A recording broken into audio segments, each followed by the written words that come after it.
Yang pertama-tama, marilah kita panjatkan puja dan puji syukur ke atas kehadiran Allah Subhanahu wa Ta'ala yang selalu senantiasa melimpahkan rahmat, taufik serta hidayahnya.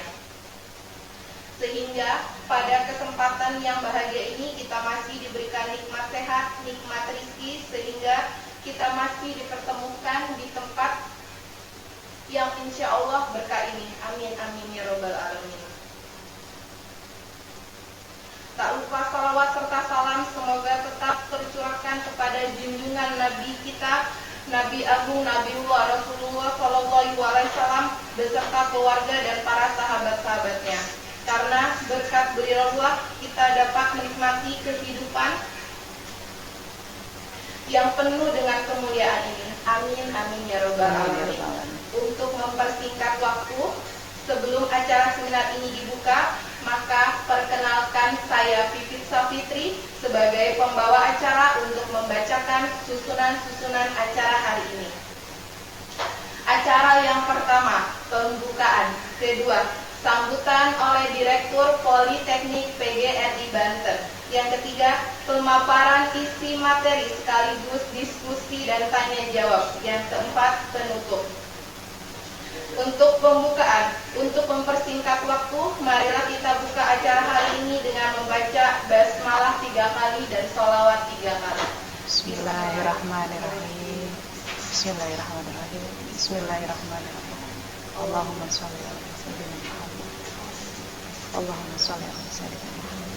Allahumma sholli ala sayyidina Muhammad. Yang kedua, sambutan. Acara selanjutnya yakni sambutan yang akan disampaikan oleh Bapak Arif Rahman SEMM selaku Direktur Politeknik PGRI Banten. Kepada beliau waktu dan tempat kami persilahkan.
nggak kedenger ya?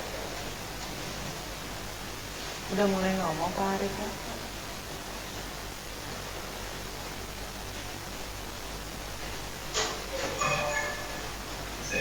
Ya udah masuk.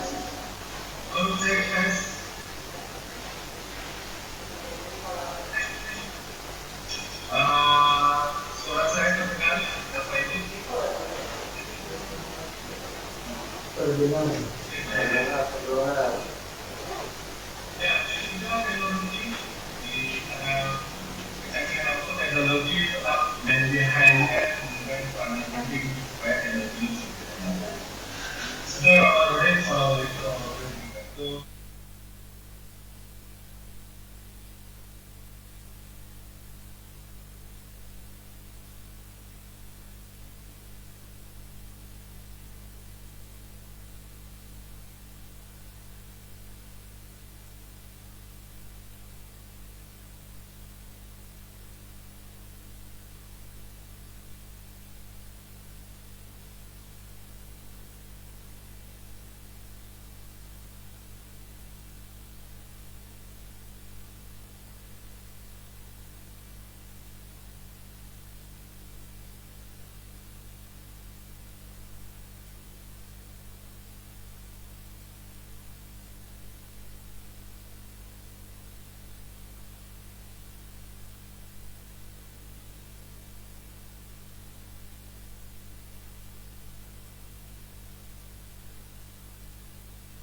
Oke, terima kasih Bapak Arif Rahman.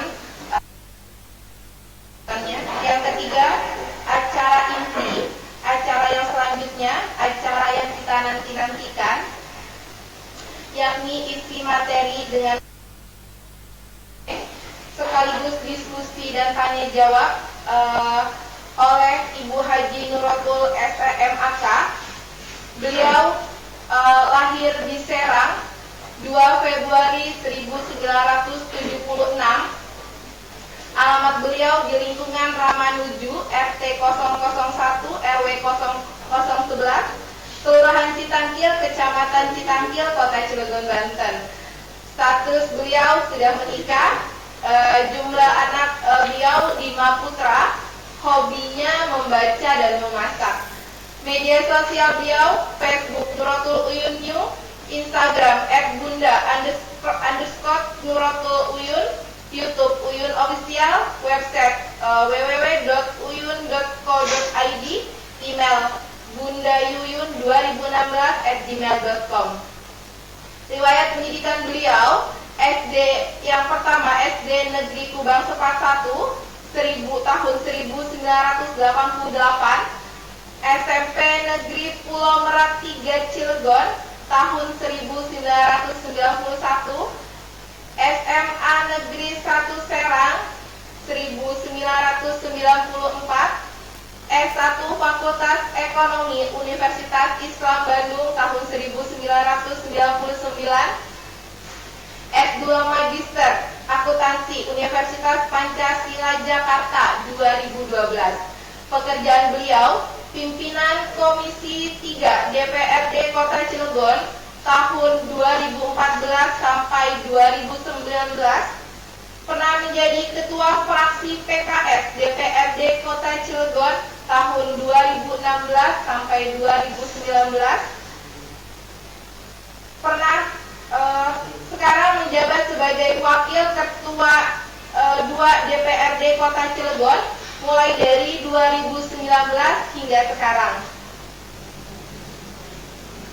Pengalaman beliau di Ketua Majelis Pertimbangan Daerah PKS Kota Cilegon tahun 2020 hingga sekarang.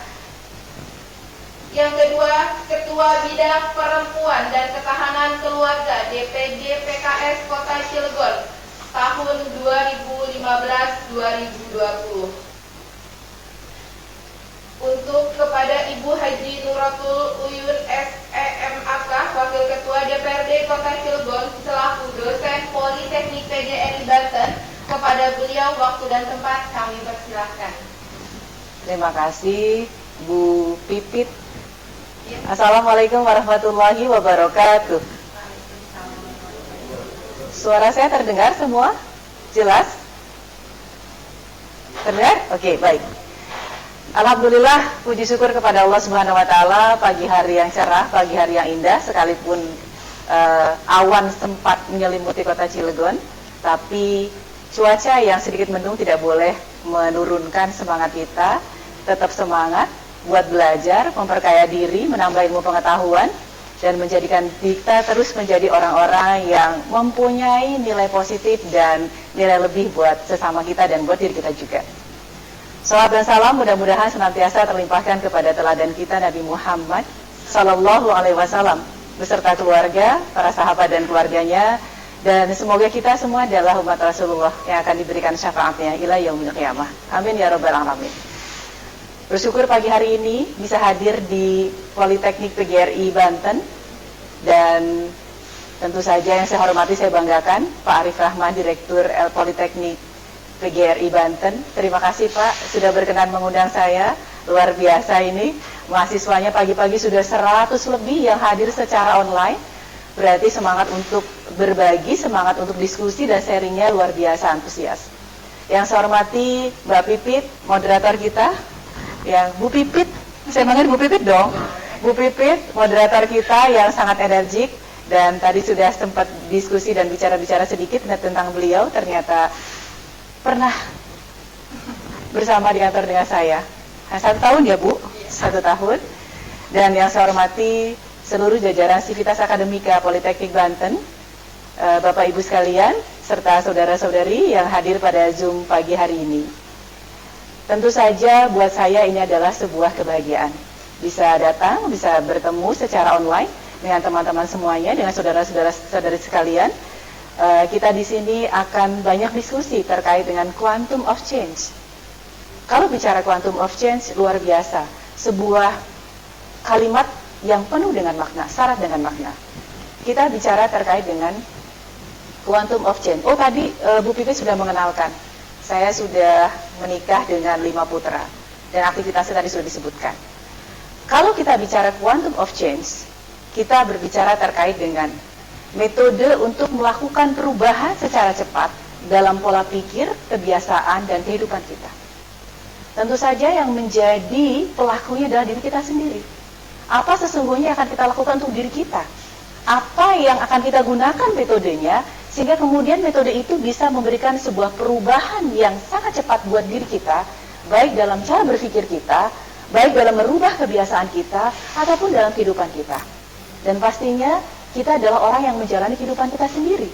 Bagaimana kita mengatur waktu kita, dari mulai mau tidur, kemudian tidur sampai bangun kembali, beraktivitas, dan tentu saja ini menunjukkan seberapa besar perencanaan yang kita buat untuk diri kita.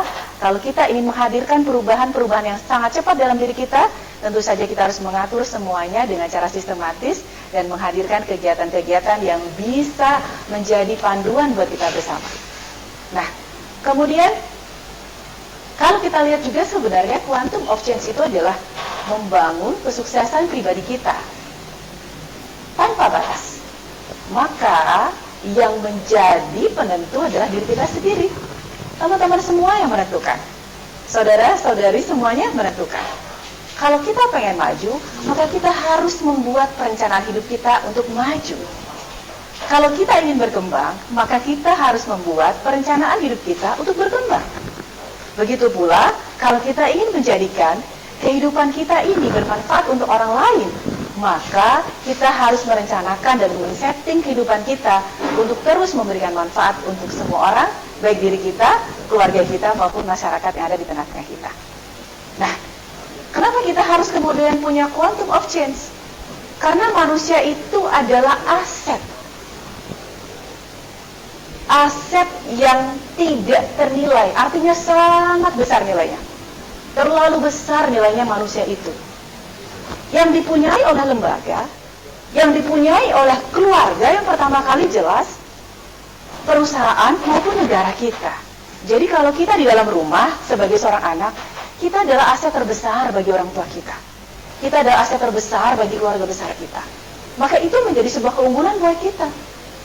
Begitu pula ketika kita hadir dalam dunia pekerjaan, dunia lembaga, maka kita adalah aset terbesar yang dimiliki oleh lembaga ataupun dari perusahaan yang kita sedang hadir sebagai bagian dari yang berinteraksi dalam lembaga tersebut.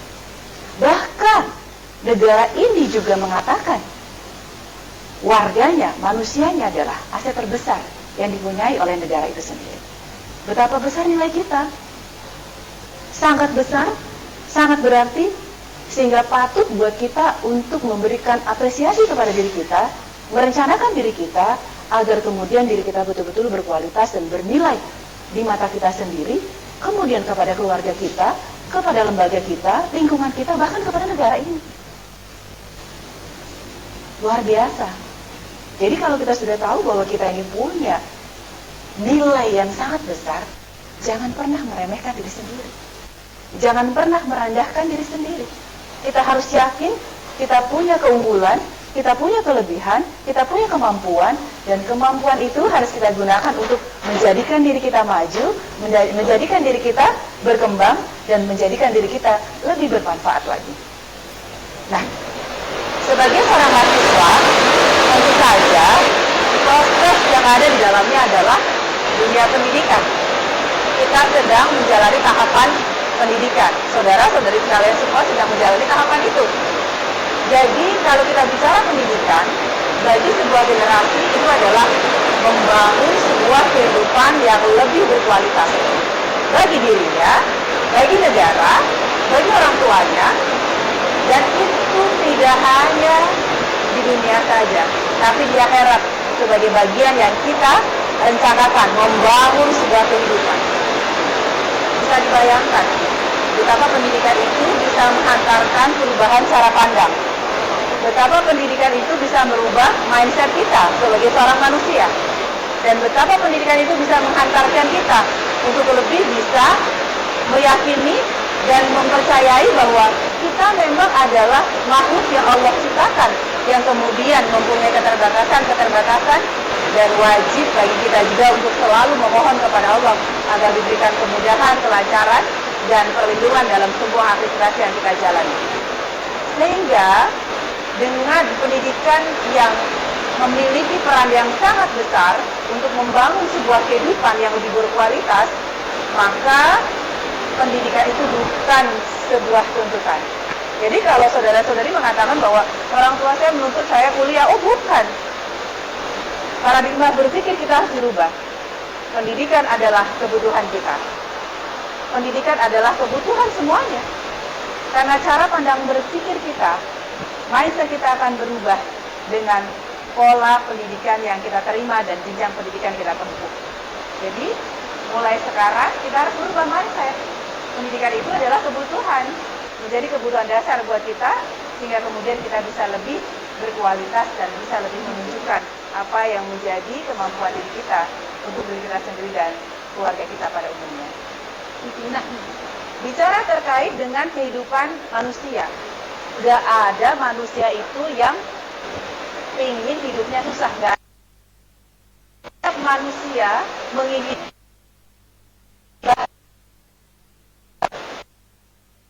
manusia itu mempunyai hak. Setiap makhluk hidup, bukan hanya manusia, setiap makhluk hidup itu punya hak untuk bahagia. Setiap makhluk hidup itu, setiap manusia itu juga berhak untuk mendapatkan kesuksesan. Ini adalah sebuah hak yang memang bisa dimiliki oleh seorang manusia. Jadi jangan khawatir bahwa kita itu sebagai manusia mempunyai hak untuk bahagia dan punya hak untuk bisa menentukan kesuksesan yang akan kita raih. Dan tentu saja kesuksesan yang diraih oleh saudara-saudari dan kita semuanya berpulang kepada diri kita kembali. Nah, bagaimana kita bisa membangkitkan kekuatan dari dalam diri kita sendiri? Artinya bahwa setiap dari kita mempunyai keunggulan. Setiap dari kita punya kompetensi. Jadi kalau ada yang merasa bahwa saya nggak bisa apa-apa, saya tidak mampu melakukan itu, maka tidak benar. Setiap manusia diberikan keunggulan, kelebihan oleh Allah Subhanahu wa Ta'ala. Bagaimana sesungguhnya inner power tersebut dan semua potensi yang ada dalam diri manusia, tentu saja dalam perjalanannya butuh proses. Sehingga proses itulah yang disebut dengan quantum of change. Jadi, untuk saudara-saudari semuanya, harus disadari oleh kita bersama bahwa setiap kita pasti punya kelebihan.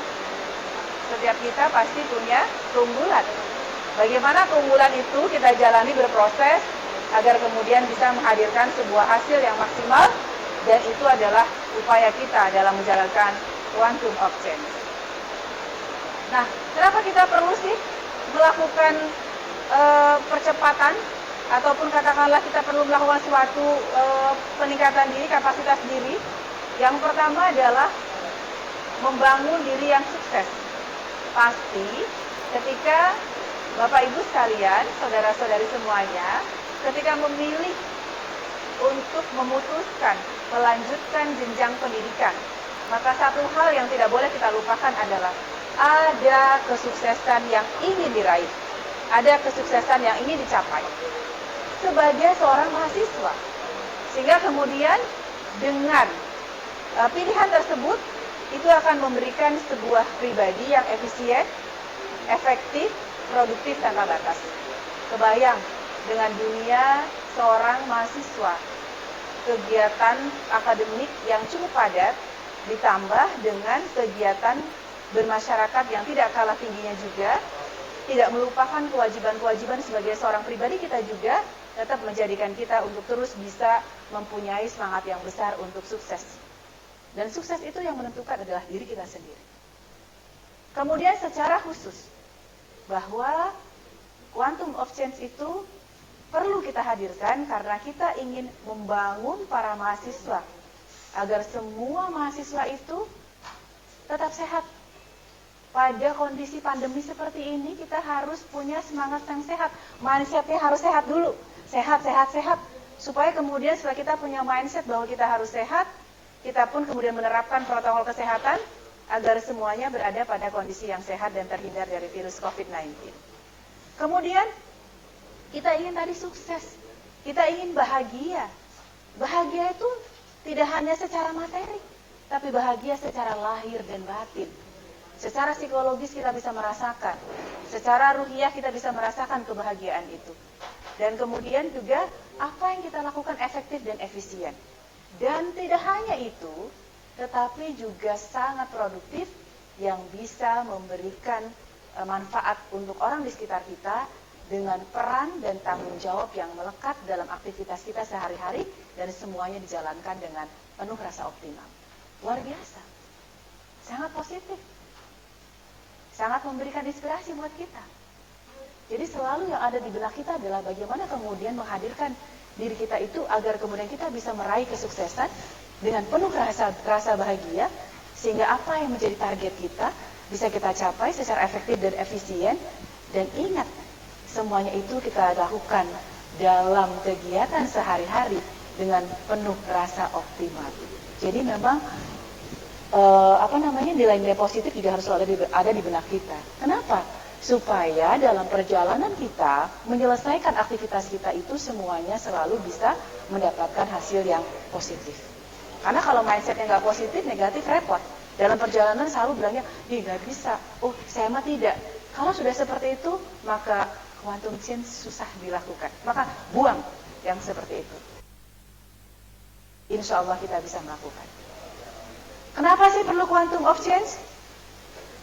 Digital teknologi, era digital teknologi menjadikan kita adalah harus bisa mengikuti perkembangan zaman, dan kemudian kita harus menjadi pribadi-pribadi yang menyesuaikan dengan kebutuhan yang ada saat ini. Kita ingin naik level. Yang sebelumnya katakanlah kita mahasiswa yang seperti apa yang sebelumnya. Sekarang yang kita targetkan mahasiswa yang seperti apa lagi. Kalau kemarin katakanlah IPK targetnya, oke lah IPK-nya misalkan katakanlah di 3,2 atau 3,5, bahkan di 4 biar cum laude. Tapi kemudian setelah itu bisa kita realisasikan apa yang menjadi target berikutnya sehingga kita bisa naik level pada jenjang berikutnya. Tidak hanya IPK saja, tapi yang paling penting adalah kita bisa jadi menambah keinginan kita, bisa sambil bekerja, bisa sambil punya kegiatan yang lain, bisa memberikan kemandirian ekonomi buat kita juga. Kemudian perlu akselerasi, iya. Kalau mau maju pengen cepat berubah ya kita juga harus lari, melakukan akselerasi percepatan. Kalau kita hanya duduk saja menunggu arahan, enggak, saya belum ada arahan. Mau kembali kepada kita. Seberapa besar kita ingin meraih kesuksesan itu, seberapa besar kita ingin meraih kemajuan itu, maka upaya kita untuk menuju menghantarkan kepada kesuksesan itu. Jelas. Dengan target-target yang sebelumnya, kita harus naik secara target. Baik yang terukur secara kuantitatif maupun yang terukur secara kualitatif. Dari sisi pribadi, yang kemudian kita jadikan sebagai rujukan untuk menjadikan diri kita selalu berproses ke arah yang lebih baik. Dan yang kelima adalah mencapai tujuan. Apa sebenarnya tujuan kita? Apa sebenarnya tujuan kita dalam menjalani? Sebenarnya tujuan kita di Politeknik. Kemudian juga punya keahlian khusus, ataukah kita ingin juga mempunyai banyak hal yang kemudian bisa bersama-sama kita hantarkan dalam menjalankan kita jemput bersama-sama. Kalau kita bicara zaman reformasi ya 98 secara penting dalam negara ini. Jangan ngambilnya yang negatifnya, tapi semangat mahasiswanya. Saya tidak akan ulas banyak. Ini adalah semangat mahasiswa, artinya bahwa ketika semangat itu hadir, tujuan itu hadir, cara berpikir itu hadir, bisa menghantarkan kepada hasil yang maksimal. Kita bisa melihat bagaimana mahasiswa mendapatkan prestasi yang gemilang, prestasi yang oke, kemudian juga bisa mendapatkan IPK yang membanggakan. Tentu saja butuh proses dan butuh waktu untuk merealisasikan itu. Dan ketika dalam cipta kerja, masyarakat juga termasuk mahasiswa menjadi bagian yang menyampaikan aspirasi. Dan ini terjadi serentak di seluruh Indonesia. Kemudian bagaimana mahasiswa juga bisa berprestasi dalam bidangnya masing-masing, yaitu dikembalikan sesuai dengan potensi kemudian juga sesuai dengan dimiliki oleh mahasiswa itu sendiri. Dan ITB, Sodiko Hidayat, wisudawan inspiratif, pendiri Star. Setiap orang bisa mencapai tujuannya, menentukan target-targetnya, tentu saja dengan proses yang dijalani, dan itu semua dilakukan secara konsisten. Yang ada di tengah-tengah kita di Cilegon gak sejauh-jauh. Bagaimana Herayati yang kita dengar anak tukang beca waktu itu menjadi lulusan terbaik ITB. Beliau menjadi dosen kimia di Universitas Sultan Ageng Tirtayasa pada usia 22 tahun. Dan pemerintah waktu itu juga memberikan perhatian dalam bentuk beasiswa terhadap Herayati agar proses pendidikannya di Institut Teknologi Bandung bisa selesai tepat waktu, bahkan lebih cepat. Dan itu semua saya meyakini karena dia punya quantum of change. Dia ingin merubah dirinya, dia ingin sukses tanpa batas. Tentu saja dengan segala tahapan yang dia lakukan, yang beliau lakukan, dan semuanya itu konsisten dan sistematis dilakukan. Terima kasih, gak banyak yang saya sampaikan, karena yang paling penting adalah Bapak Ibu dan saudara-saudari sekalian, kita punya spirit yang sama, bagaimana kita merubah diri kita, merubah cara pandang kita, merubah mindset kita, dan merubah target dan tujuan hidup kita, itu yang lebih baik pada kita semuanya. Terima kasih, saya kembalikan kepada Bu Pipit.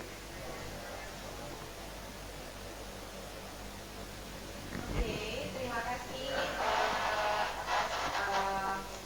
materinya, luar biasa, sangat bagus sekali ya Ibu.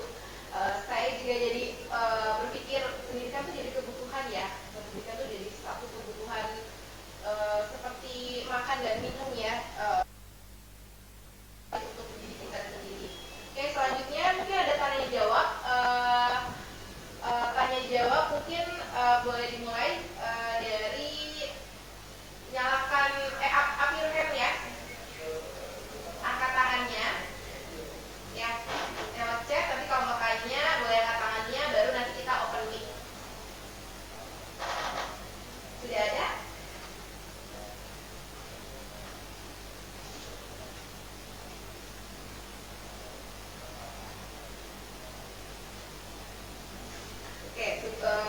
Sambil nunggu ada yang nanya, mungkin saya nanya dulu kali Bu ya. Boleh Bu. Bu, sekarang nih bagaimana sih Bu mengarahkan anak-anak di era pandemi ini untuk mereka tuh tetap aktif gitu tuh. Sedangkan yang selama ini kan mereka kurang, apalagi yang SMK, lulusan yang SMK atau yang kita pendidikan vokasi, yang memang untuk prakteknya dibatasi karena situasinya. Itu menurut Ibu bagaimana mengarahkan anak-anak untuk lebih efektif dan dia lebih sama dengan pandemi atau sebelum pandemi? Kondisi pandemi memang menjadikan akhirnya frekuensi bertemu pasti terbatas ya, tatap muka terbatas. Tapi kemudian dengan keterbatasan tatap muka juga tidak menjadikan kita kemudian tidak bisa menuntaskan atau menyelesaikan proses kegiatan belajar mengajar itu. Yang paling penting memang karena kondisinya kita harus virtual atau secara online, maka kemasan proses pembelajaran itu harus menarik dan melibatkan secara aktif seluruh peserta didik. Memang itu yang paling efektif. Sekalipun secara online, ketika semua peserta didik diajak untuk terlibat secara aktif, itu akan mendorong mereka, memacu mereka untuk bisa mengikuti kegiatan sampai selesai. Kuncinya memang harus dilibatkan semuanya secara aktif. Memang membutuhkan waktu yang lebih panjang, sehingga kemudian yang harus dilakukan adalah mengemas menjadi program yang bisa dibuat berklaster, berkelompok.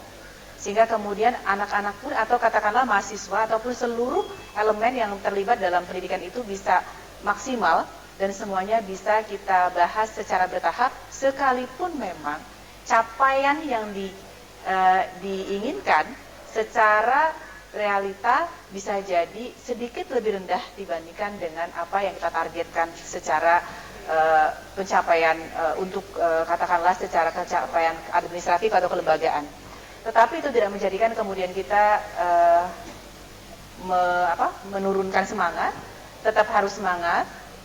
Saya yakin dengan pola-pola yang kita kemas, pola-pola yang selalu kita perbaharui, tentu saja keterlibatan mahasiswa ataupun anak-anak siswa-siswi juga bisa lebih maksimal lagi. Selanjutnya ada yang ingin bertanya? Sudah ada, Kak?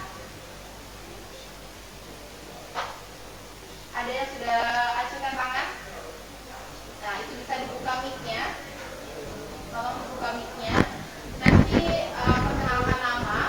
perkenalkan nama kalian sama jurusannya dari jurusan apa, dan tingkat berapa. Assalamualaikum warahmatullahi wabarakatuh. Waalaikumsalam warahmatullahi wabarakatuh. Nama saya Muhammad Yusuf. Saya jurusan musik dari Kelompok 2. Masa pandemi sekarang kan pendidikan menjadi susah. Nah, terutama di kayak saya, contohnya lulusan SMK, pendidikan kan untuk membangun kehidupan yang lebih berkualitas. Di SMK itu kan harusnya kita lebih dilatih untuk skill dan praktek. Tapi di masa pandemi ini kita tidak ada praktek. Dan bagaimana untuk kita supaya bisa melatih skill kita itu? Sudah itu? Langsung dijawab ya. Jadi memang dengan keterbatasan waktu, pandemi ini menjadikan tadi ya, sudah saya sebutkan keterbatasan untuk bertemu, memang harus ada upaya percepatan, akselerasi yang harus diberikan kepada setiap siswa untuk bisa mendapatkan materi-materi praktikum. Kalau sekiranya dalam kegiatan-kegiatan yang pembelajaran kemarin sudah berjalan, sebaiknya memang dengan keterbatasan kondisi yang ada, tetap harus diberikan kesempatan buat anak-anak untuk melakukan akselerasi terkait dengan diperolehnya skill ataupun keahlian khusus, sehingga sesuai dengan penjurusan yang dimiliki oleh masing-masing siswa. Yang tidak kalah pentingnya adalah memang setelah lulus, ini tugas pemerintah daerah. Balai Latihan Kerja harus menyiapkan tempat-tempat ataupun program-program yang bisa memberikan kesempatan kepada anak-anak yang sudah lulus sekolah menengah kejuruan untuk bisa mendapatkan keahliannya lebih mendalam, bahkan tersertifikat. Ini tugas dari Balai Latihan Kerja, dan tentu saja PR bagi pemerintah daerah khususnya di Kota Cilegon. Sampai dengan saat ini beberapa kegiatan sudah berjalan di Kota Cilegon, dan memang yang paling penting adalah mensinkronkan dengan kurikulum SMK dengan kebutuhan SDM yang ada di industri. Ini yang terus kita dorong. SMK dan SMA adalah kewenangan dari Provinsi Banten.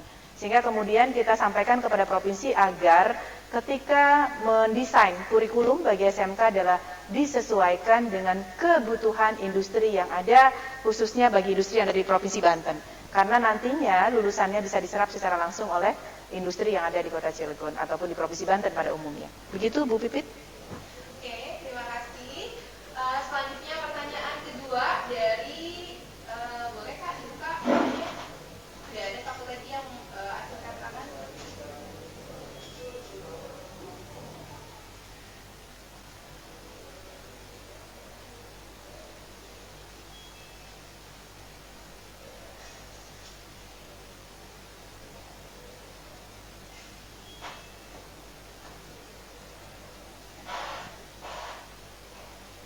Boleh Kak?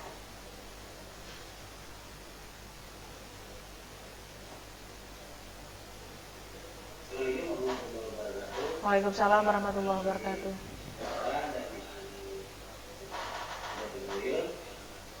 Saya Fitratul Islam dan teknik mesin 21. Yang saya mau tanyakan adalah bagaimana sih peran pemerintah saat mengeksploitasi karyawan.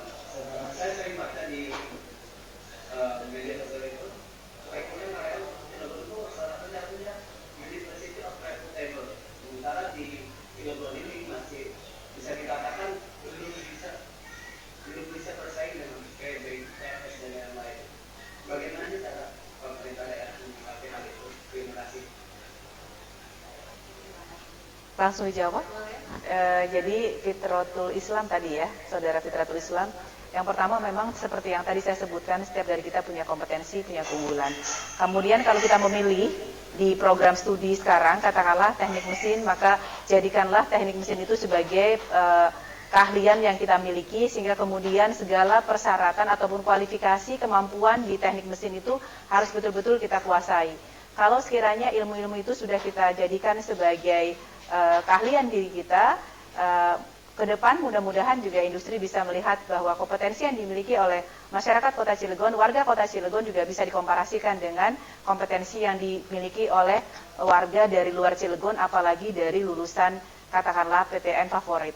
Ini menjadi sebuah PR kita bersama. Artinya bahwa kalau kita lihat juga dalam perjalanan waktunya, ada juga banyak orang Cilegon yang bisa berkarir di industri dengan kompetensi yang dipunya, dan memang tadi semangat yang besar untuk terus bisa menjadikan diri kita maju, terus juga harus ada dalam diri kita.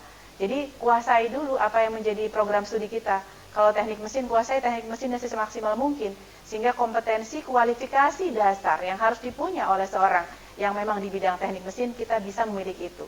Mudah-mudahan kalau misalkan itu memang sudah kita punya, didorong oleh pemerintah daerah juga bahwa rekrutmen harus berpihak kepada 70% warga Kota Cilegon bagi industri yang ada di Kota Cilegon. Ini yang selalu kita dorong.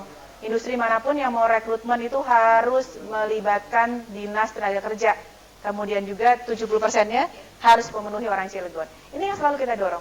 Mudah-mudahan dengan komunikasi dua arah, masyarakat, kemudian pemerintahan daerah dan DPRD, kalau misalkan itu berjalan secara sinergis, kita pun bisa kemudian melakukan fungsi pengawasan secara maksimal.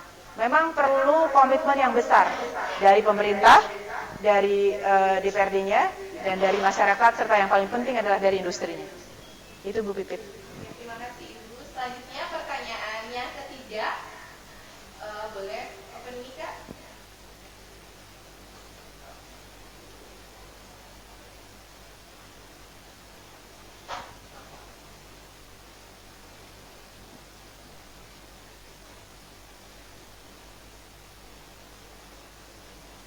Sepertinya mungkin tidak semua yang angkat tangan bisa jawab ya Bu ya. Mungkin nanti kita becet aja. Boleh. Nanti mungkin akan dijawab di luar ya. Boleh.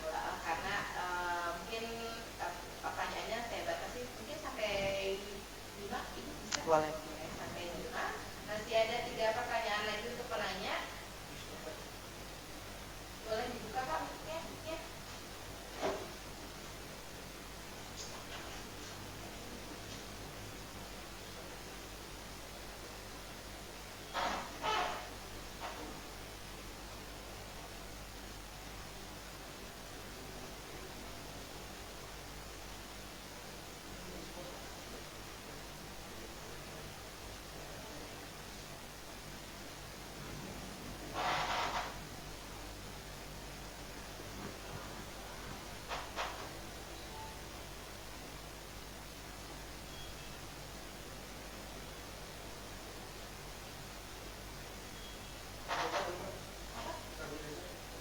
Itu dari katanya tanya jawab. Banyak yang bukan salah. Itu Raise hand. boleh buka. Yang duluan sebenarnya bagus. Dari tadi bagus. Dia angkat tangan. Boleh kan dibuka mic-nya?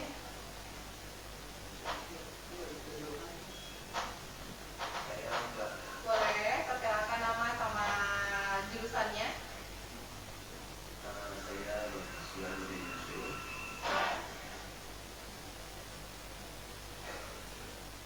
Bertanya berkaitan dengan merek ya Bu ya, Ya. quantum of change. Saya ingin bertanya perihal istiqomahnya Bu, perihal konsistensi ketika kita sudah motivasi untuk merubah diri, merubah motivasi diri. Nah, tantangannya mungkin bukan lagi dimulai dari kita, Ya. tapi konsistensi dan istiqomah ketika menjalankan kita pengen berubah dari dulu. Jadi itu aja Bu. Ya. Terima kasih. Langsung dijawab. Paling sulit adalah komitmen konsisten terhadap apa yang kita rencanakan. Makanya supaya kitanya itu tidak rubah di tengah perjalanan, selalu menuliskan apa yang akan kita lakukan di tempat-tempat yang bisa terjangkau oleh mata kita. Saya dulu membiasakan menuliskan kegiatan yang akan saya lakukan itu di whiteboard yang ada di kamar, ditulis besar-besar, sehingga kemudian agenda itu harus terus dijalani. Kita harus konsisten. Ya kadangkala ada juga sedikit rubahnya, nggak masalah. Yang penting kemudian kita tetap kembali ke semangat awal, kembali lagi bahwa kita niatnya adalah menjalankan agenda yang sudah kita susun. Ikuti terus itu. Dan memang kalau misalkan dalam perjalanannya kita seperti kadangkala terlihat berbeda sendiri dengan yang lain. Ini banget sih gitu kan, idealis banget. Percayalah, idealisme itu menghantarkan kepada konsistensi. Suksesan. Tapi juga kita tidak boleh terlalu kaku gitu kan. Tetap harus mempunyai skala prioritas yang kita buat. Dan kalau misalkan lagi turun semangatnya, ingatkan diri kita bahwa kita sedang menuju kepada perubahan yang lebih besar pada kita.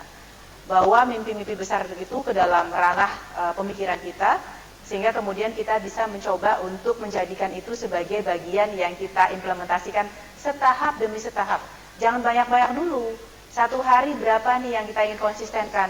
1-2 kegiatan, oke, 1-2 kegiatan, terus kita buat konsisten. 1 minggu, 2 minggu bertahan, naik menjadi 3 kegiatan. Bertahan setelah 3 minggu, dengan 3 kegiatan, naik lagi dengan 4 kegiatan. Tapi yang 1 sampai dengan 3 tidak boleh hilang. Ketika kita punya target yang keempat, target 1 dan 3 tidak boleh hilang, tapi tetap mengikuti terhadap target-target kita yang lain. Begitu, saudara bagus. Bismillah. Semangat. Semangat banget ya Ibu ya. Oke, terima kasih. Selanjutnya pertanyaan keempat.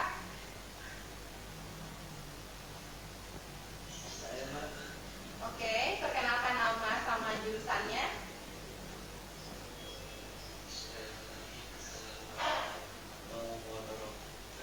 Waalaikumsalam warahmatullahi wabarakatuh. Nama saya Anton dari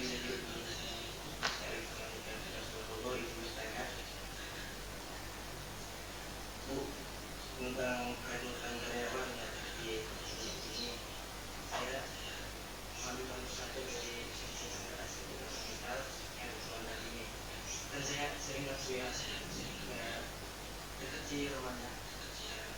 Dan situ banyak karyawan yang dari luar Banten, mungkin lebih banyak. Nah, apakah pemerintah pada Cilegon sudah ada peraturan atau gimana? Peraturan atau kebijakan yang membatasi itu karyawan untuk keluar ke Cilegon ini, karena saya melihat Cilegon ini orang-orang karyawannya menjadi minoritas di perusahaan ibunya sendiri. Terima kasih. Wassalamualaikum warahmatullahi wabarakatuh. Waalaikumsalam warahmatullahi wabarakatuh. Saudara Anton, memang permasalahan yang kita hadapi ya, industri di Cilegon itu kan lebih dari 100, baik industri besar, menengah sampai industri kecil. Dan sebagian besar mayoritasnya adalah industri yang besar-besar gitu ya. Dan menjadi industri berskala nasional. Memang ini yang selalu kita dorong. Sebenarnya secara regulasi pemerintah daerah Kota Cilegon sudah punya bahwa rekrutmen tenaga kerja itu harus memberikan kesempatan 70%-nya orang lokal Cilegon, 30%-nya dari luar. Ini yang selalu kita kita dorong di setiap industri. Dan yang kita sampaikan kepada industri adalah melalui Dinas Tenaga Kerja, setiap rekrutmen tenaga kerja itu harus melibatkan Dinas Tenaga Kerja. Kenapa? Disinilah sesungguhnya fungsi kita untuk bisa mengecek terkait dengan bagaimana pelaksanaan dari rekrutmen itu. Kalau misalkan ada kebutuhan rekrutmen di sebuah industri atau di perusahaan, kemudian katakanlah ada beberapa tahapan yang belum sesuai, boleh Saudara Anton boleh menginformasikan ke kita, biar kita kemudian juga mengecek, kemudian juga kita konfirmasi ke Dinas Tenaga Kerja apakah prosesnya sudah melalui koordinasi dengan dinas atau belum. Nah, di situ kita menjalankan fungsi pengawasan. Infokan kepada kami gitu kan. Karena pernah juga kita ada salah satu industri di Kota Cilegon, rekrutmen secara terbuka disampaikan ke Dinas Tenaga Kerja. Kemudian yang melamar 12.000 orang. Kemudian saya telepon HRD-nya. Mohon maaf Bu, ini sebenarnya kebutuhannya berapa ya? Bu, kami butuhnya sebenarnya 12. Allahu Akbar. 12 yang melamar 12.000, saya bilang gitu. Ini berapa persen berarti yang akan menjadi tenaga kerja yang akan direkrut gitu kan? Artinya memang ini yang menjadi PR bersama, tingkat pengangguran masih tinggi di Kota Cilegon, di atas 12%.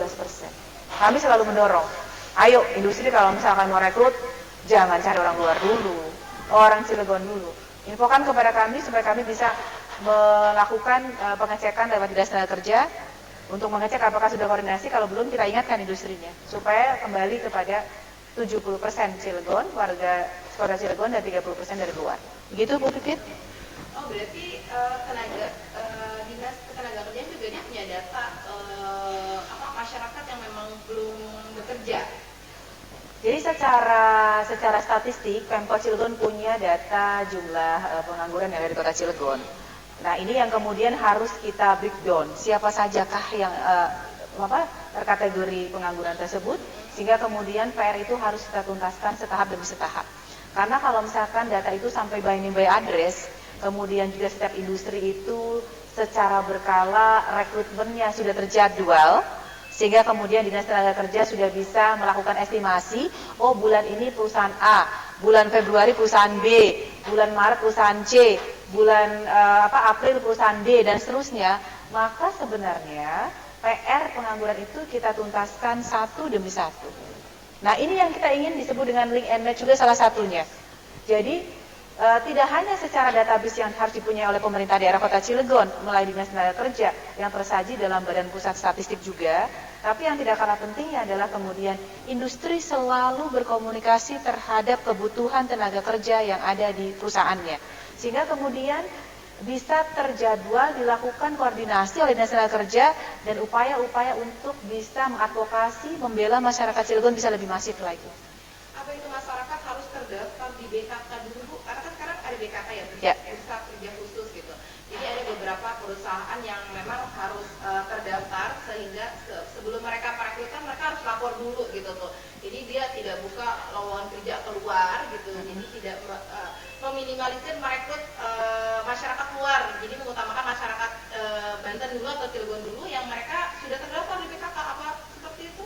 Itu salah satu upaya untuk juga menuntaskan masalah tenaga kerja yang tersedia dengan kebutuhan yang ada di lapangan gitu kan. Itu salah satunya. Sesungguhnya juga yang paling penting adalah keberpihakan dari pemerintah. Kalau pemerintah yang ngotot juga harusnya juga bisa menyelesaikan gitu.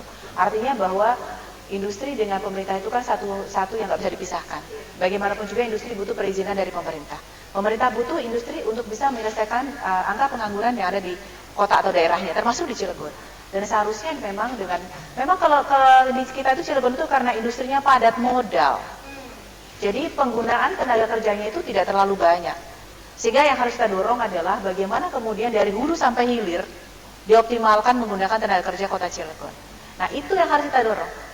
Mengoptimalkan seluruh kebutuhan sumber daya manusia di industri dari hulu sampai hilir. Ada yang bekerja di sektor formal, ada yang non formal. Ini yang harus kita dorong.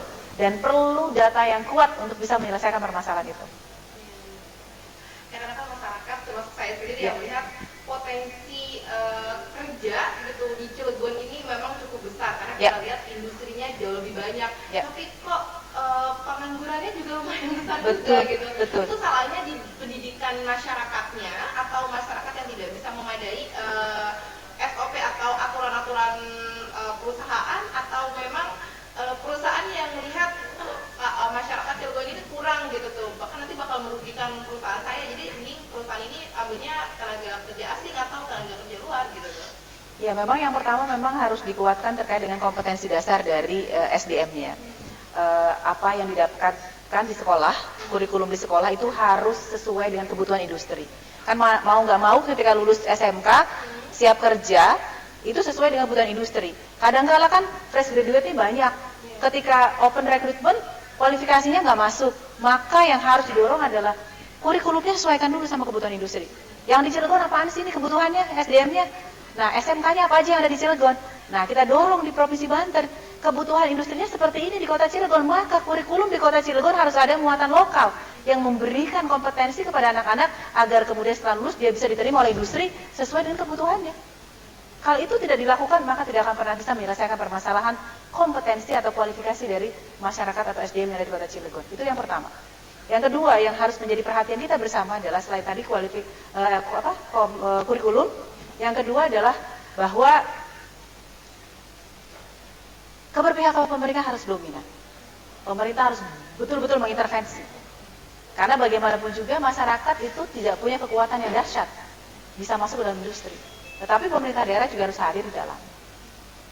Tadi bahwa industri harus betul-betul terbuka terkait dengan kebutuhan SDM-nya sampai jadwal yang detail pun, misalkan terkait dengan overhaul, itu harus terkonfirmasi kepada pemerintah.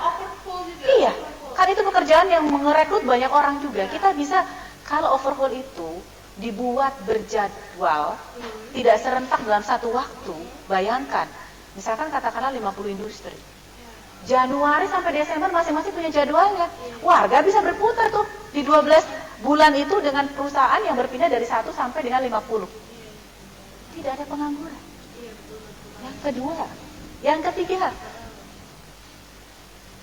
libatkan semua masyarakat dalam seluruh kegiatan industri ataupun perusahaan, baik sektor formal dan informal. Kalau kegiatan yang formal jelas menjadi karyawan, menjadi pegawainya. Tapi ingat, di industri juga ada kebutuhan majun. Siapa yang bisa menyiapkan? Masyarakat dalam sektor non formal dong. UMKM-nya dilibatkan. Sektor inilah sesungguhnya yang paling besar memberikan dongkrakan pertumbuhan ekonomi buat Kota Cilegon. Kalau masuk ke dalam industri, karena sesungguhnya industri yang dari Kota Cilegon itu pasti membutuhkan banyak UMKM terlibat di dalamnya. Dari segi catering ataupun pekerjaan-pekerjaan yang lain, semua masyarakat bisa dilibatkan dan semua itu bisa terserap secara berkala dan tersistematis. Oke, pertanyaan terakhir ya. Pertanyaan terakhir berarti pertanyaan kelima. Boleh Kak open mic?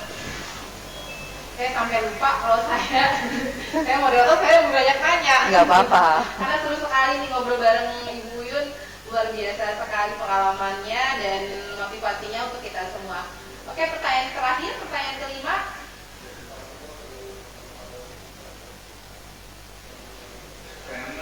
Boleh? Sebutkan nama sama jurusan. Dari saya 20. Kan yang punya skill itu orang yang punya orang dalam, karena realisasinya belum kita. Boleh ulangi? Haji Saputra ya?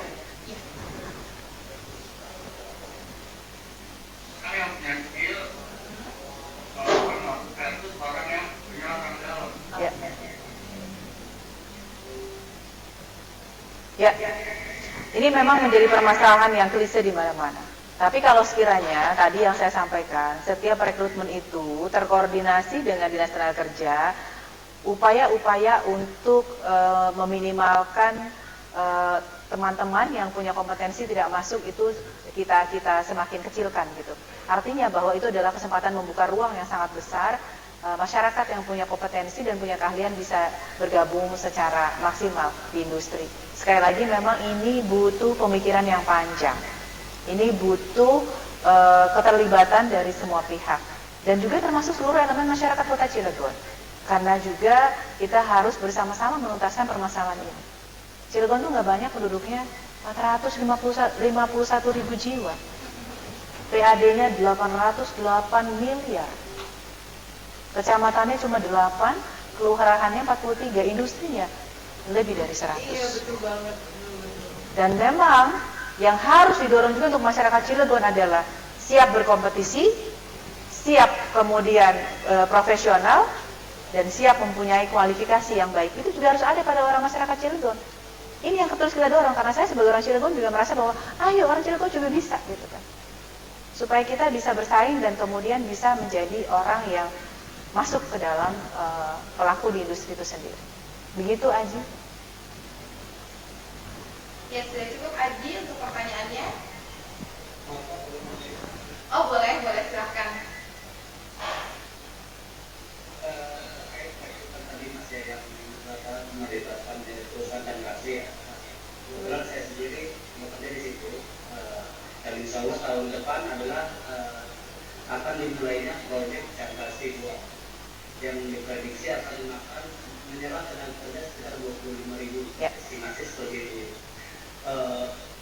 Jadi untuk teman-teman semua yang di sini, saya sih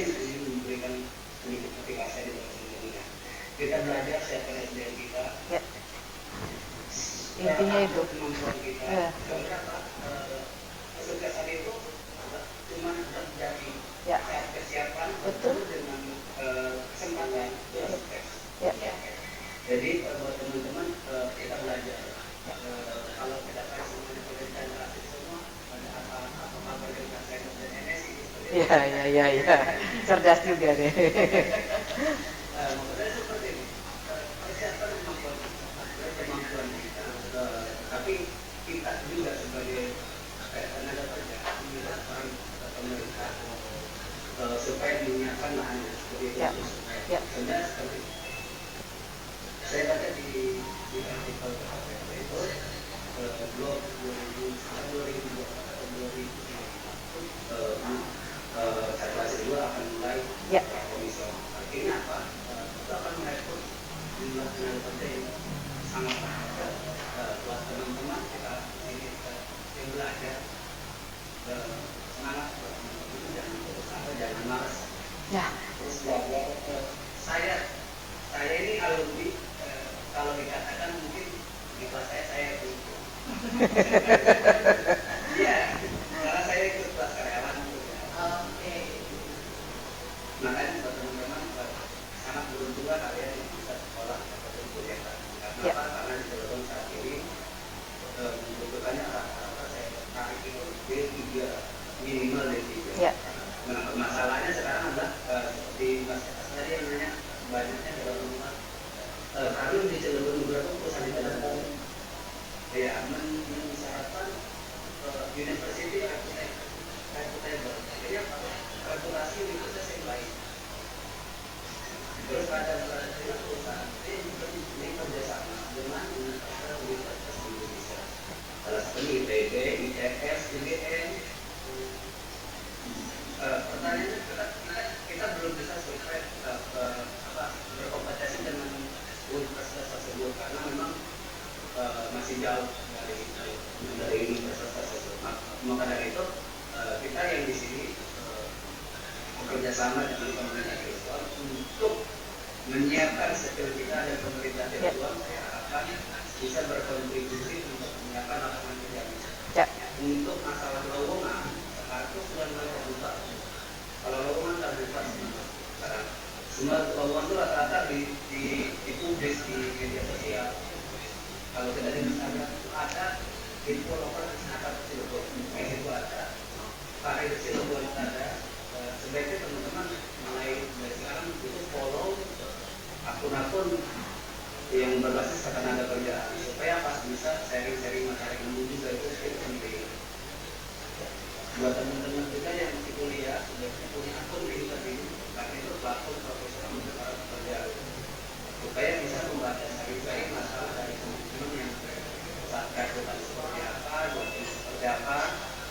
Jadi saat kita ada interview, kita udah punya bayangan kok kalau interview itu seperti ini loh harusnya. Jawabnya ini juga pertanyaan ini. Jangan sampai kita datang interview, kita bingung mau ngelamar bagian apa, profil company-nya tidak tahu, produknya tidak tahu. Ya. Buat teman-teman itu aja sih. Ya. Kita kasih plus dulu dong, keren. Ini keren nih, baru nih. Keren banget. Dan kalau bisa, bukan kalau bisa, Saudara Aji Saputra, Kang Aji, bisa dibuat semacam arahan buat teman-temannya yang misalkan katakanlah ada open recruitment nanti, apa aja sih kompetensi khusus yang harus dipunya, kompetensi umum apa yang harus dipunya kalau di Chandra Asri. Kan keren kalau kayak gitu. Informasinya dari orang dalam, artinya sebenarnya secara teknis nanti yang dibutuhkan dijelaskan kepada teman-teman. Sehingga teman-teman bisa menyiapkan tadi. Betul memang. Yang paling penting adalah kita punya kompetensi diri yang kemudian kompetensi itu kita jadikan sebagai keunggulan komparasi kita. Begitu ya. Dan orang Cilegon juga harus semangat, harus rajin, dan harus bisa menjadi yang terbaik. Oke, terima kasih untuk semuanya. Terima kasih untuk Bu Yu untuk masukannya dan seminarnya. Mungkin ada motivasi sedikit untuk mahasiswa kami, Bu. Ya, buat semuanya, pastikan, yakinkan bahwa kita punya keunggulan. Munculkan keunggulan itu sebagai sebuah nilai lebih dari kita dan jadikan sebagai ikon diri kita yang kemudian bisa kita jadikan sebagai tempat untuk mengoptimalkan apa yang harus kita munculkan untuk diri kita dan masyarakat kita. Jangan pernah ragu, jangan pernah merendahkan diri. Ingat, kalau kita serius, fokus, kita pasti akan menjadi orang yang sukses seperti yang kita inginkan. Terima kasih. Assalamualaikum warahmatullahi wabarakatuh. Waalaikumsalam warahmatullahi wabarakatuh. Terima kasih Ibu Haji Nurul Uyun, SMAK, Wakil Ketua DPRD Kota Cilegon, selaku dosen Politeknik PGRI Banten, atas motivasinya hari ini. Selanjutnya mungkin pemberian plakat ya Bu ya, Pak Arif. Boleh? Dikatakan ada Pak Arif di sini.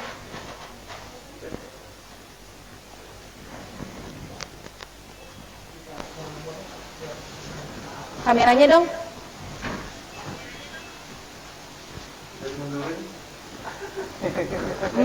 Mas Septian. Iya Mas Septian. Tampilannya.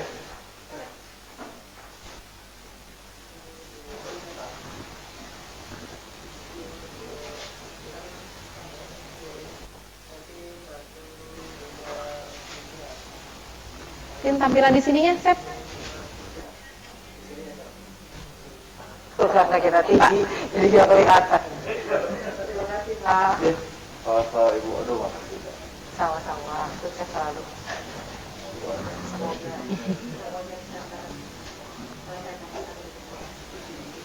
Oke, itu saja. Sama-sama. Mohon maaf kan. Tidak ya? Oh iya. Balikin lagi.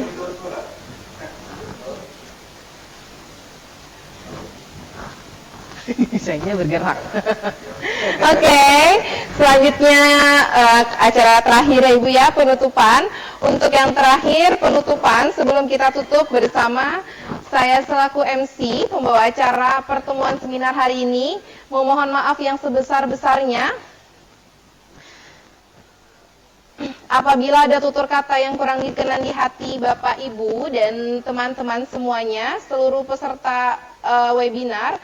Sekian, mari kita tutup bersama acara webinar kali ini dengan bacaan hamdalah dan doa kafaratul majlis. Alhamdulillahirabbil alamin. Subhanallah wa asyhadu an la ilaha illallah astagfirullah wa atubu ilaih. Oke, sekian, terima kasih. Wabillahi taufiq wal hidayah. Wassalamualaikum warahmatullahi wabarakatuh. Waalaikumsalam warahmatullahi wabarakatuh.